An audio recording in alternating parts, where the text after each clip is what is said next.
Sir ನಮಸ್ತೆ sir, ಹೇಗಿದೆ sir trend? ನಮ್ಮ ಅಭ್ಯರ್ಥಿ ಸ್ಥಳೀಯ ಅಭ್ಯರ್ಥಿ.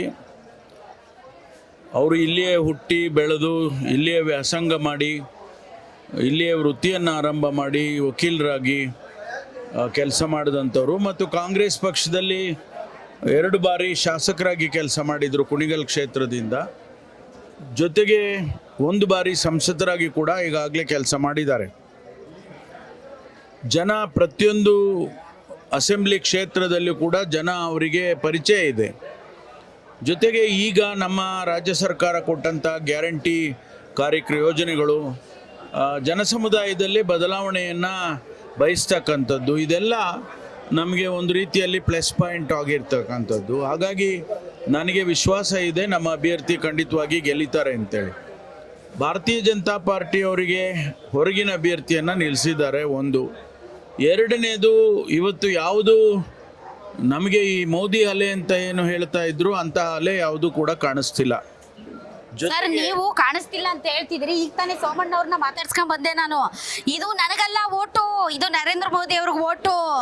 ನರೇಂದ್ರ ಮೋದಿ ಅವ್ರ ಮುಖ ನೋಡ್ಕೊಂಡು ಓಟ್ ಹಾಕಿ ಅಂತ. ಅವ್ರು ನನಗೆ ಓಟ್ ಹಾಕಿ ಅಂತ ಕೇಳ್ತಾ ಇಲ್ಲ, ಅವರು ನರೇಂದ್ರ ಮೋದಿ ಅವ್ರಿಗೆ ಓಟ್ ಹಾಕಿ ಅಂತ ಕೇಳ್ತಾ ಇರೋದು. ನಾವು ಅದನ್ನೇ ಹೇಳ್ತಾ ಇದ್ದೀವಿ. ನಮ್ಮ ಅಭ್ಯರ್ಥಿ ನನಗೆ ಓಟ್ ಹಾಕಿ, ಕಾಂಗ್ರೆಸ್ ಪಕ್ಷಕ್ಕೆ ಓಟ್ ಹಾಕಿ, ನಾನು ನಿಮ್ಮ ಅಭ್ಯರ್ಥಿ, ನಾನು ನಿಮ್ಮ ಪ್ರತಿನಿಧಿಯಾಗಿ ಕೆಲಸ ಮಾಡ್ತೀನಿ ಅಂತೇಳಿ ನಮ್ಮ ಅಭ್ಯರ್ಥಿ ಕೇಳ್ತಾರೆ. BJP ಅಭ್ಯರ್ಥಿ ನರೇಂದ್ರ ಮೋದಿ ಅವರ ಹೆಸರಿನಲ್ಲಿ ಕೇಳ್ತಾರೆ. ಅಂದರೆ ಅರ್ಥ ಏನು? ನಾನೇನು ನಿಮ್ಮ ಅಭ್ಯರ್ಥಿ ನಿಮ್ಮನ್ನು ಪ್ರತಿನಿಧಿಸೋದಲ್ಲ, ನರೇಂದ್ರ ಮೋದಿ ನಿಮ್ಮನ್ನು ಪ್ರತಿನಿಧಿಸ್ತಾರೆ ಅಂತೇಳಿ. ನರೇಂದ್ರ ಮೋದಿ ಹತ್ರ ನಮ್ಮ ಜನ ಹೋಗೋಕ್ಕಾಗತ್ತಾ? ಹಾಗಾಗಿ ನಾವು ಅದನ್ನು ಕೂಡ ಜನಸಮುದಾಯಕ್ಕೆ ತಿಳಿಸ್ತಾ ಇದ್ದೀವಿ. ನಮ್ಮ ಅಭ್ಯರ್ಥಿ ನಿಮ್ಮ ಮನೆಯ ಬಾಗಿಲಿಗೆ ಬರುವಂಥ ಅಭ್ಯರ್ಥಿ. ನಿಮಗೆ ಒಂದು ಫೋನ್ ಮಾಡಿದರೆ ನಿಮ್ಮ ಕೈಗೆ ಸಿಗ್ತಾನೆ. ಅವರೆಲ್ಲೋ ಬೆಂಗಳೂರಿನಲ್ಲಿ ಇರ್ತಾರೆ. ಅವ್ರು ಅಕಸ್ಮಾತ್ ಗೆದ್ದು ಹೋದರೆ ಬೆಂಗಳೂರಲ್ಲಿ ಇರ್ತಾರೆ, ಡೆಲ್ಲಿಗೆ ಹೋಗ್ತಾರೆ. ಗೆದ್ದೋದ್ರೆ ಮಿನಿಸ್ಟರ್ ಆಗ್ತಾರೆ, ಸೆಂಟ್ರಲ್ ಮಿನಿಸ್ಟರ್ ಆಗ್ತಾರೆ. ತುಮಕೂರಿಗೆ ಬಹಳಷ್ಟು ಯೋಜನೆಗಳನ್ನ ತರ್ತಾರೆ. ಮುದ್ದನ್ಮೇಗೌಡರಿಗೆ ಸರ್ಕಾರನೇ ಬರೋದಿಲ್ಲ.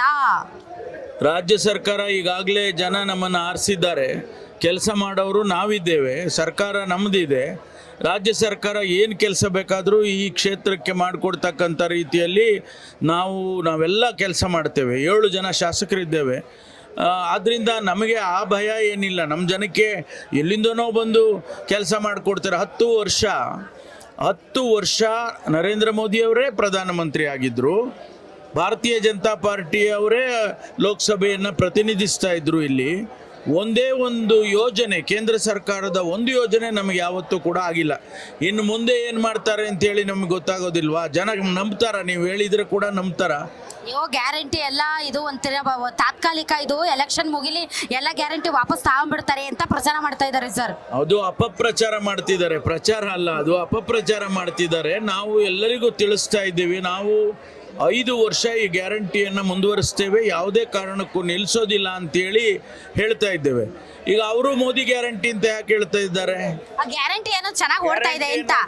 ಓಡ್ತಾ ಇದೆ ಅಂತೇಳಿ ನಿಮ್ಮ ಗ್ಯಾರಂಟಿ ಚಾನೆಲ್ನಲ್ಲೇ ಹೇಳ್ಬೇಕಲ್ಲ ಅವರು. ಸರ್, ಗ್ಯಾರಂಟಿ ಅಂದ್ರೆ ಅದು ಯಾರ ಸೊತ್ತು ಅಲ್ಲ ಸರ್, ಅದು ಜನರ ಸೊತ್ತು. ಅದು ಗ್ಯಾರಂಟಿ ಅದಕ್ಕಾಗಿ ನಾವು ಉಪಯೋಗಿದ್ದೀವಿ. ಜನಕ್ಕೋಸ್ಕರ ನಾವು ಗ್ಯಾರಂಟಿ ಕೊಟ್ಟಿದ್ದೀವಿ, ಜನಕ್ಕೋಸ್ಕರ ಅದನ್ನು ಅನುಷ್ಠಾನ ಮಾಡಿದ್ದೀವಿ. ಮುಂದೆಯೂ ಮಾಡ್ತೇವೆ. ಈಗ ಕೇಂದ್ರದ ನಾವು ಅಧಿಕಾರಕ್ಕೆ ಬಂದರೆ ನಾವು ಇನ್ನೂ ಗ್ಯಾರಂಟಿ ಕೊಡ್ತೇವೆ ಅಂತೇಳಿ ನಾವು ಈಗಾಗಲೇ ಲಕ್ಷ್ಮಿ ಏನು ನಾವು ಕೊಟ್ಟಿದ್ವಿ, ಯೋಜನೆಯನ್ನು ಕೊಟ್ಟಿದ್ವಿ, ಗೃಹಲಕ್ಷ್ಮಿ, ಅದನ್ನು ಮಹಾಲಕ್ಷ್ಮಿ ಅಂತೇಳಿ ಮಾಡಿದ್ದೀವಿ. 24,000 ರೂಪಾಯಿ ವರ್ಷಕ್ಕೆ ಕೊಡ್ತಕ್ಕಂಥದ್ದನ್ನು 1 ಲಕ್ಷ ರೂಪಾಯಿ ಮಾಡಿದ್ದೀವಿ. ಈಗ ಒಬ್ಬ ಮಹಿಳೆಗೆ 1,24,000 ರೂಪಾಯಿ ವರ್ಷಕ್ಕೆ ಸಿಕ್ಕತ್ತೆ ಅಂದರೆ ಅದು ಗ್ಯಾರಂಟಿ ಸಿಕ್ಕತ್ತೆ ಅಂತ ಹೇಳಿದ್ರೆ ಅವರಿಗೆ ಅದು ಅನುಕೂಲ ಆಗೋದಿಲ್ವಾ? ಗ್ಯಾರಂಟಿ ನ್ಯೂಸ್, ಸುದ್ದಿ ಖಚಿತ, ನ್ಯಾಯ ನಿಶ್ಚಿತ.